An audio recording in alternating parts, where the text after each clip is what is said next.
ಆತ್ಮೀಯರೇ, ನಮಸ್ಕಾರ. ಇವತ್ತು ಮತ್ತೊಂದು ಭಾರತದ ಇತಿಹಾಸದಲ್ಲಿ ಸುವರ್ಣಾಕ್ಷರಗಳಿಂದ ಬರೆದಿರತಕ್ಕಂಥ ಒಂದು ಶುಭ ದಿನ. ಇವತ್ತು ಶುಕ್ರವಾರ 17ನೇ ಜುಲೈ 2026. ಇವತ್ತು ವಿಶೇಷ ದಿನ. ಆಷಾಢ ಮಾಸ ಅಂದರೆ ಈ ವರ್ಷದಲ್ಲಿ 2026ರಲ್ಲಿ ಏನಾಗಿತ್ತು, ಅಧಿಕ ಮಾಸ ಬಂದಿದ್ದರಿಂದ ಆಷಾಢ ಮಾಸ ಇವತ್ತು ಪ್ರಾರಂಭ ಆಗಿದೆ. ಆಷಾಢ ಮಾಸದ ಶುಭ ಶುಕ್ರವಾರ. ಇವತ್ತು ನಾಡಿನ ಅಧಿದೇವತೆ ಚಾಮುಂಡೇಶ್ವರಿ ಆದಿಯಾಗಿ ನಾಡಿನ ಎಲ್ಲ ದೇವತೆಗಳಿಗೂ ಇವತ್ತು ವಿಶೇಷವಾದಂಥ ಅಲಂಕಾರ, ಪೂಜೆ ಪುನಸ್ಕಾರ ಆಗಿದೆ. ಹಾಗಾಗಿ ನಿಮ್ಮೆಲ್ಲರಿಗೂ ಮೊಟ್ಟ ಮೊದಲನೇದಾಗಿ ಆಷಾಢ ಶುಕ್ರವಾರದ ಹಾರ್ದಿಕ ಹಾರ್ದಿಕ ಶುಭಾಶಯಗಳು. ಈ ಶುಭ ದಿನದಂದು, ಈ ಫ್ರೈಡೇ ಅಂತೇನು ಕರಿತೀವಿ, ಬೆಸ್ಟ್ ಡೇ, ಇವತ್ತು ಈ ಶುಭ ಶುಕ್ರವಾರದಂದು ಒಂದು ಬಹಳ ದೊಡ್ಡ ಐತಿಹಾಸಿಕ ಕ್ಷಣ ಅಥವಾ ಐತಿಹಾಸಿಕ ಘಟನೆ ನಮ್ಮ ದೇಶದಲ್ಲಾಗಿದೆ. ಏನು ಅಂತಂದರೆ, ನಿಮ್ಮ ಸ್ಕ್ರೀನ್ ಮೇಲೆ ಕಾಣ್ತಕ್ಕಂಥ ಭಾರತದ ಮೊಟ್ಟ ಮೊದಲ ಹೈಡ್ರೋಜನ್ ಟ್ರೈನ್, ಅಂದರೆ ಹೈಡ್ರೋಜನ್ ಚಾಲಿತ ರೈಲಿನ ಉದ್ಘಾಟನೆ ಮಾನ್ಯ ಪ್ರಧಾನಮಂತ್ರಿಗಳಾದಂಥ ಶ್ರೀ ನರೇಂದ್ರ ಮೋದಿ ಅವರಿಂದ. ಭಾರತೀಯ ರೈಲ್ವೆ ಎಂಬುದು ಕೇವಲ ಒಂದು ಟ್ರಾನ್ಸ್ಪೋರ್ಟೇಷನ್ ಸಿಸ್ಟಮ್ ಅಲ್ಲ. ಅದು ನಮ್ಮ ದೇಶದ ಆರ್ಥಿಕತೆ, ಸಂಸ್ಕೃತಿ, ಅಭಿವೃದ್ಧಿ ಮತ್ತು ಒಂದು ರೀತಿಯಲ್ಲಿ ರಾಷ್ಟ್ರೀಯ ಏಕತೆಯ ಜೀವನಾಡಿ ಅಲ್ವಾ? ಸುಮಾರು 2 ಶತಮಾನಗಳ ಹಿಂದೆ ಟ್ರೈನ್ ಹೇಗೆ ಸ್ಟಾರ್ಟ್ ಆಗಿದೆ ನಿಮಗೆಲ್ಲ ಗೊತ್ತಿದೆ. ಉಗಿಬಂಡಿ ಅಂದರೆ ಸ್ಟೀಮ್ ಇಂಜಿನ್ ಅಂತ ಹೇಳ್ತೀವಲ್ಲ, ಉಗಿಬಂಡಿಯಿಂದ ಪ್ರಾರಂಭವಾದಂಥ ರೈಲ್ವೆಯ ಪ್ರಯಾಣ, ಆ ರೈಲ್ವೆ ಟ್ರೈನಿನ ಪ್ರಯಾಣನೇ ಇವತ್ತು electric trains ಆದಿಯಾಗಿ Vande Bharat express, ಮತ್ತು ಈಗ ನಾವು ಮುಂದೆ ಕಾತರದಿಂದ ಕಾಯ್ತಕ್ಕಂಥ ಅತಿ ವೇಗದ ಬುಲೆಟ್ ಟ್ರೈನ್‌ಗಳವರೆಗೆ ತಲುಪಿದೆ ಅಲ್ವಾ? ಈ ಐತಿಹಾಸಿಕ ಬೆಳವಣಿಗೆಯ ಮತ್ತೊಂದು ಮಹತ್ವದ ಮೈಲುಗಲ್ಲು ಭಾರತದ ಮೊಟ್ಟ ಮೊದಲ ಹೈಡ್ರೋಜನ್ ಚಾಲಿತ ರೈಲು ಈ ದಿನ ಭಾರತೀಯ ರೈಲ್ವೆಯ ಸೇವೆಗೆ ಸೇರ್ಪಡೆಯಾಗಿದೆ. ಈ ದಿನದಂದು ಪ್ರಧಾನಮಂತ್ರಿ ಶ್ರೀ ನರೇಂದ್ರ ಮೋದಿಯವರು ಹರಿಯಾಣದ ಜಿಂದ್ ರೈಲ್ವೆ ನಿಲ್ದಾಣದಲ್ಲಿ, ಅಂದರೆ ನಮ್ದು ಹೆಂಗೆ ಬೇರೆ ಬೇರೆ ನಮ್ಮ ದಾವಣಗೆರೆ ಇದೆ, ಬೆಂಗಳೂರು ಇದೆ ಅಂತ ಹೇಳ್ತೀವಿ, ಆ ಥರಕ್ಕೆ ಅಲ್ಲಿ ಹರಿಯಾಣ ರಾಜ್ಯದ ಜಿಂದ್ ರೈಲ್ವೆ ನಿಲ್ದಾಣದಲ್ಲಿ ಭಾರತದ ಮೊಟ್ಟ ಮೊದಲ ಹೈಡ್ರೋಜನ್ ಚಾಲಿತ ರೈಲಿಗೆ ಚಾಲನೆ ನೀಡಿ ಹಸಿರು ಸಾರಿಗೆ ಕ್ಷೇತ್ರ ನೋಡಿ ನೋಡಿ ಭಾಳ ಚೆನ್ನಾಗಿದೆ. ಅಂದರೆ ಗ್ರೀನ್ ಟ್ರಾನ್ಸ್ಪೋರ್ಟೇಷನ್ ಅಂತ ಹೇಳ್ತಕ್ಕಂಥದ್ದು. ಈ ಒಂದು ಹೊಸ ಯುಗಕ್ಕೆ ನಾಂದಿ ಹಾಡಿದರು ಇವತ್ತು. ಈ ಸಾಧನೆಯೊಂದಿಗೆ ಭಾರತ ಹೈಡ್ರೋಜನ್ ರೈಲುಗಳನ್ನ ಅಥವಾ ಬಳಸ್ತಕ್ಕಂಥ ವಿಶ್ವದ ಕೆಲವು ರಾಷ್ಟ್ರಗಳ ಸಾಲಿಗೆ ಸೇರಿದೆ. ಇದು ಭಾರತೀಯರಾದಂಥ ನಮ್ಮೆಲ್ಲರಿಗೂ ಹೆಮ್ಮೆ ಮತ್ತು ಗೌರವ. ನಿಮಗೆ ಗೊತ್ತಿದೆ ಆತ್ಮೀಯರೇ, 1804 ಅಂದರೆ 1804ರಲ್ಲಿ ಬ್ರಿಟನ್ನಿನ ಇಂಜಿನಿಯರ್ ರಿಚರ್ಡ್ ಥ್ರೆವಿಟಿಕ್ ಮೊದಲು ಅವರು ಫಸ್ಟು ಒಂದು ಸ್ಟೀಮ್ ಇಂಜಿನ್ ಕಂಡುಹಿಡಿತಾರೆ, ಅಥವಾ ಉಗಿ ಇಂಜಿನ್ ಚಾಲಿತ ರೈಲನ್ನು ಅಭಿವೃದ್ಧಿಪಡಿಸ್ತಾರೆ. ಅದಾದ ನಂತರ 1825ರಲ್ಲಿ, ಅಂದರೆ ಸುಮಾರು ಒಂದು 20-21 ವರ್ಷ ಆದಮೇಲೆ, ಜಾರ್ಜ್ ಸ್ಟಿಫನ್ಸನ್ ಅವರು ಲೋಕೋಮೋಷನ್ ನಂಬರ್ 1 ಅಂತ ಒಂದು ರೈಲನ್ನು ಯಶಸ್ವಿಯಾಗಿ ಓಡಿಸುವ ಮೂಲಕ ಆಧುನಿಕ ರೈಲ್ವೆ ಯುಗಕ್ಕೆ ನಾಂದಿ ಹಾಡಿದರು. ಉಗಿಮಂಡಿ ಈ ಕೈಗಾರಿಕಾ ಕ್ರಾಂತಿ ವೇಗ ಅದನ್ನು ನೀಡುತ್ತೆ. ವಿಶ್ವದ ಸಾರಿಗೆ ವ್ಯವಸ್ಥೆಯ ಪರಿಕಲ್ಪನೆಯನ್ನೇ ಸಂಪೂರ್ಣವಾಗಿ ಬದಲಾಯಿಸಿದ್ದು ರೈಲ್ವೆ ಅಂದರೆ ತಪ್ಪಾಗಲಿಕ್ಕಿಲ್ಲ. ಇದಾದ ಮೇಲೆ ಭಾರತದಲ್ಲಿ 1853ರ 1853 ಏಪ್ರಿಲ್ 16ನೇ ತಾರೀಕು ಬಾಂಬೆ, ಅಂದರೆ ಬಾಂಬೆಯ ಬೋರಿ ಬಂದರ್ ಇದೆಯಲ್ಲ, ಅಲ್ಲಿಂದ ಬಾಂಬೆಯ ಮತ್ತು ಥಾನೆ, ಪುನಃ ಥಾನೆ, ಅಲ್ಲಿ ಬಾಂಬೆ ಮತ್ತು ಥಾನೆ ನಡುವೆ ಸುಮಾರು 34 ಕಿಲೋಮೀಟರ್ ದೂರದ ಮೊಟ್ಟ ಮೊದಲ ಯಶಸ್ವಿ ರೈಲು ಪ್ರಯಾಣ ಭಾರತದಲ್ಲಾಗಿದ್ದು 1853 ಆನ್ 16th ಏಪ್ರಿಲ್. ಅದರಲ್ಲಿ 3 ಇಂಜಿನನ್ನು ಬಳಸಿರ್ತಾರೆ. ಅವತ್ತು ನಾವು ಏನು ಪ್ರಥಮ ರೈಲನ್ನು ಚಾಲನೆ ಮಾಡೋಕ್ಕೆ ಒಂದು ಇಂಜಿನ್ ಹೆಸರು ಸಾಹಿಬ್, ಇನ್ನೊಂದು ಇಂಜಿನ್ ಹೆಸರು ಸಿಂಧ್, ಇನ್ನೊಂದು ಇಂಜಿನ್ ಹೆಸರು ಸುಲ್ತಾನ್ ಅಂತ. ಇದು ಭಾರತೀಯ ರೈಲ್ವೆಯ ಐತಿಹಾಸಿಕ ಆರಂಭ 1853 ಏಪ್ರಿಲ್ 16 ಅದಾದ ಮೇಲೆ ಅನೇಕ ದಶಕಗಳ ಕಾಲ ಭಾರತದಲ್ಲಿ ಟ್ರೈನ್ ಇಂಜಿನ್ಸ್ ಅಂದರೆ ಅದೆಲ್ಲ ಸ್ಟೀಮ್ ಇಂಜಿನ್ಸ್ ಇತ್ತು. ಅದನ್ನು ನೀರು ಕಾಯಿಸಿ ಅದನ್ನು ಸ್ಟೀಮನ್ನು ಕನ್ವರ್ಟ್ ಮಾಡಿ ಅದರ ಶಕ್ತಿ ಮೇಲೆ ಟ್ರೈನ್ ಹೋಗ್ತಾ ಇತ್ತು. ಅದರ ನಂತರ ನಾವು ಒಂದು ಬದಲಾವಣೆ ಮಾಡ್ಕೊಂಡಿವಿ. ಡೀಸೆಲ್ ಇಂಜಿನ್ಸ್ ಬಂತು.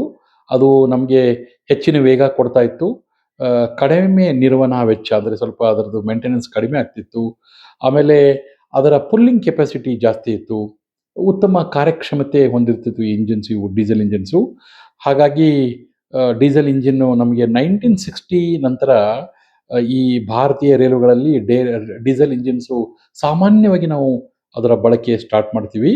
ಅದರ ತದನಂತರ ನಮ್ಮ ದೇಶದ ಇನ್ನೊಂದು ಐತಿಹಾಸಿಕ ಕ್ಷಣಗಳು ಅಂತಂದರೆ, ಭಾರತದಲ್ಲಿ ಈ ವಿದ್ಯುತ್ ಚಾಲಿತ ಅಂದರೆ ಇಲೆಕ್ಟ್ರಿಕ್ ಟ್ರೈನ್ಸನ್ನು ನಾವು ಇಂಟ್ರೊಡ್ಯೂಸ್ ಮಾಡ್ತೀವಿ. ಅತ್ಯಂತ ವೇಗವಾದ ಸಂಚಾರ ಸ್ಟಾರ್ಟ್ ಆಯಿತು.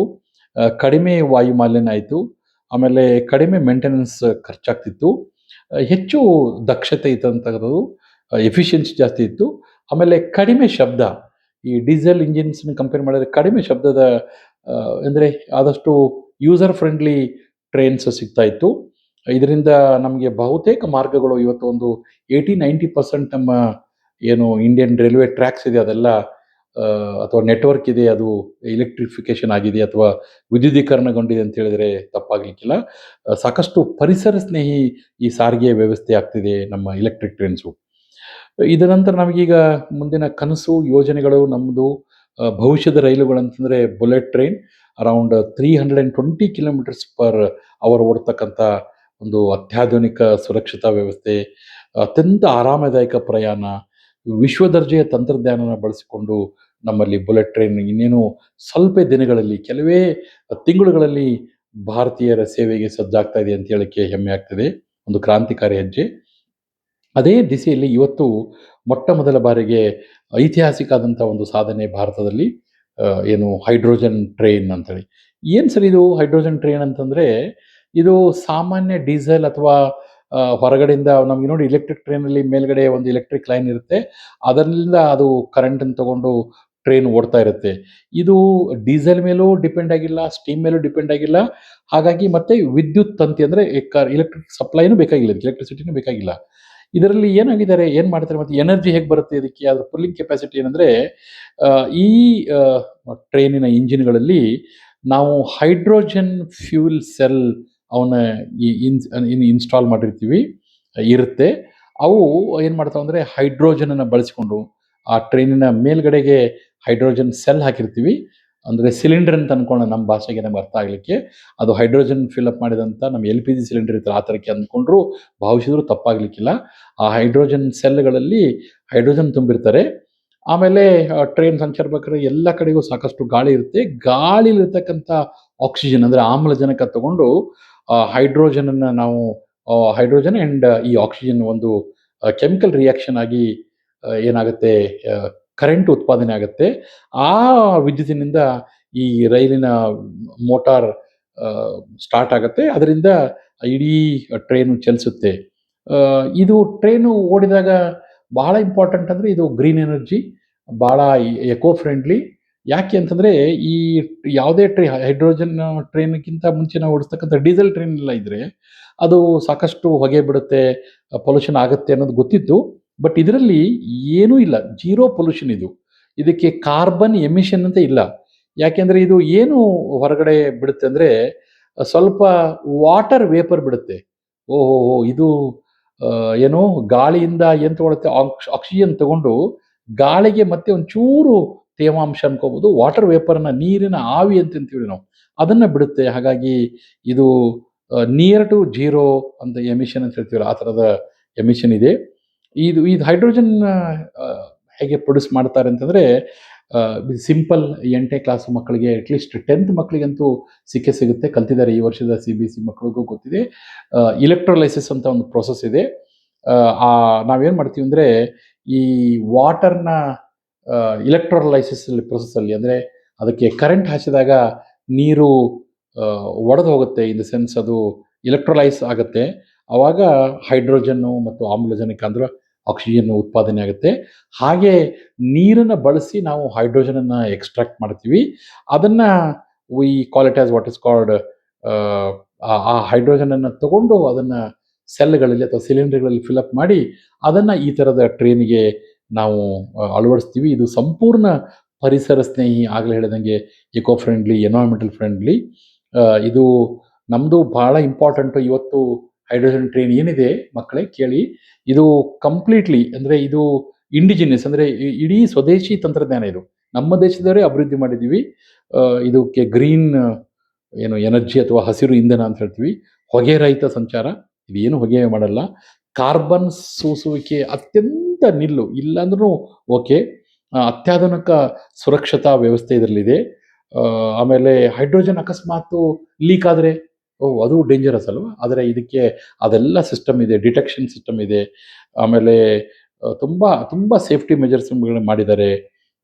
ಬಹಳ ಎಕೋ ಫ್ರೆಂಡ್ಲಿ, ಮತ್ತೆ ಮತ್ತೆ ಅದನ್ನೇ ಹೇಳ್ತಾ ಇದ್ದೀನಿ. ಹಾಗಾಗಿ ಭಾರತೀಯ ರೈಲ್ವೆಯ ಪ್ರಕಾರ ಇದು ವಿಶೇಷ ಸುರಕ್ಷತಾ ವ್ಯವಸ್ಥೆಗಳೊಂದಿಗೆ ಅಭಿವೃದ್ಧಿಪಡಿಸಿದ ಒಂದು ಎಕೋ ಫ್ರೆಂಡ್ಲಿ ಟ್ರೈನ್ ಅಂತ ಹೇಳಿದ್ದಾರೆ. ಇದು ನಮ್ಮಲ್ಲಿ ಭಾರತ ಈಗಾಗಲೇ ವಂದೇ ಭಾರತ್ ಟ್ರೈನ್ ಇದೆ, ಅಮೃತ್ ಭಾರತ್ ಟ್ರೈನ್ ಇದೆ, ಎಲೆಕ್ಟ್ರಿಕ್ ಟ್ರೈನ್ ಇದೆ, ಇನ್ಮೇಲೆ ಬುಲೆಟ್ ಟ್ರೈನ್ ಬರ್ತಾ ಇದೆ. ಈ ಈ ಥರದ ಒಂದು ಹೊಸ ನಿಟ್ಟಿನಲ್ಲಿ ದೇಶ ಮುನ್ನಡೀತಾ ಇದೆ. ಇದು ಒಂದು ಸುಮಾರು ಇದರಲ್ಲಿ ಈ ಇವತ್ತಿನ ಬಿಡುಗಡೆ ಆದಂಥ ನಮೋ ಹೈಡ್ರೋಜನ್ ಟ್ರೈನ್ ಅಥವಾ ನಮೋ ಗ್ರೀನ್ ಟ್ರೈನ್ ಅಂತ ಏನು ಕರಿತೀವಿ, ಇದಕ್ಕೆ 10 ಬೋಗಿಗಳಿದ್ದಾವೆ. ಇದು ಸುಮಾರು 2600 ಜನನ ಸೀಟಿಂಗ್ ಕೆಪಾಸಿಟಿ ಇರತಕ್ಕಂಥ ಒಂದು ಟ್ರೈನ್.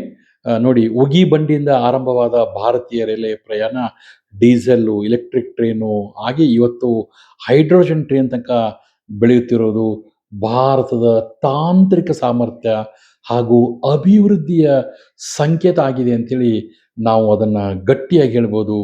ಹೈಡ್ರೋಜನ್ ಟ್ರೈನ್ ಇದು ಒಂದು ಹೊಸ ಟ್ರೈನ್ ಅಲ್ಲ, ಇದು ಪರಿಸರದ ಸಂರಕ್ಷಣೆ, ಸ್ವದೇಶಿ ತಂತ್ರಜ್ಞಾನ, ಹಸಿರು ಇಂಧನ ಹಾಗೂ ಸುಸ್ಥಿರ ಅಭಿವೃದ್ಧಿಯ ಪ್ರತೀಕವಾಗಿದೆ ಅಂತ ಹೇಳಿದ್ರೆ ತಪ್ಪಾಗಲಿಕ್ಕಿಲ್ಲ. ಸ್ವಚ್ಛ ಪರಿಸರ, ಹಸಿರು ಇಂಧನ ಮತ್ತು ಆಧುನಿಕ ತಂತ್ರಜ್ಞಾನ ಇವೇ ಭಾರತದ ಭವಿಷ್ಯದ ರೈಲ್ವೆಯ ಹೊಸ ದಿಕ್ಕು. ಮತ್ತೊಮ್ಮೆ ಭಾರತೀಯರಾದಂಥ ನಾವೆಲ್ಲರೂ ಇದನ್ನು ಸಂಭ್ರಮಿಸೋಣ. ಈ ಥರದ ಟ್ರೈನ್ಗಳು ನಮ್ಮ ಊರಿನಲ್ಲೂ, ನಮ್ಮ ಊರಿನ ರೈಲ್ವೆ ಹಳಿಗಳ ಮೇಲೂ ಸಂಚರಿಸುವಂತಾಗಲಿ. ನಾವು ಈ ಥರದ ವಿಶೇಷ ಟ್ರೈನ್ಗಳಲ್ಲಿ ಪ್ರಯಾಣಿಸಿ ಪುಳಕಿತರಾಗೋಣ. ನಂಗೆ ನೆನಪಿದೆ, ನಾವು ವಂದೇ ಭಾರತ್ ಟ್ರೈನ್ ದಾವಣಗೆರೆಗೆ ಬಂದಾಗ ನಾನು ನಮ್ಮ ಶಾಲಾ ಮಕ್ಕಳನ್ನ ಕರ್ಕೊಂಡು ಹೋಗಿ ಆ ಟ್ರೈನಲ್ಲಿ ನಾವು ಟ್ರಾವೆಲ್ ಮಾಡಿದ್ದೀವಿ. ಅದೊಂದು ಏನು ಬಹಳ ಗೋಲ್ಡನ್ ಮೂಮೆಂಟ್ಸ್ ಅದು. ಆ ಥರಕ್ಕೆ ಈ ಹೈಡ್ರೋಜನ್ ಟ್ರೈನಲ್ಲೂ ಒಂದ್ಸಲ ನಾವೆಲ್ಲರೂ ಆದಷ್ಟು ಬೇಗ ಸೇರಿಕೊಳ್ಳೋಣ, ಪ್ರಯಾಣಿಸೋಣ ಅಂತ ಹೇಳ್ತಾ ಭಾರತದ ಏನು ಡೆವಲಪ್ಮೆಂಟ್ ನಡೀತಾ ಇದೆ ಅದನ್ನು ನಾವೆಲ್ಲರೂ ಆನಂದಿಸೋಣ. ಅದಕ್ಕೆ ನಾವೆಲ್ಲರೂ ಸಾಕ್ಷಿಯಾಗಿದ್ದೀವಿ ಅನ್ನೋದು ನಮ್ಮ ಜೀವನದ ಒಂದು ಒಂದು ಒಳ್ಳೆಯ ಘಟನೆ ಅಂತ ನಾವು ಭಾವಿಸ್ಬೋದು. So it's golden days coming to India in all forms, particularly the form of the Indian Railways by introducing first ever hydrogen train on 17th July 2026. Have a great day. Have a dream to travel by hydrogen train soon. Thank you, and all.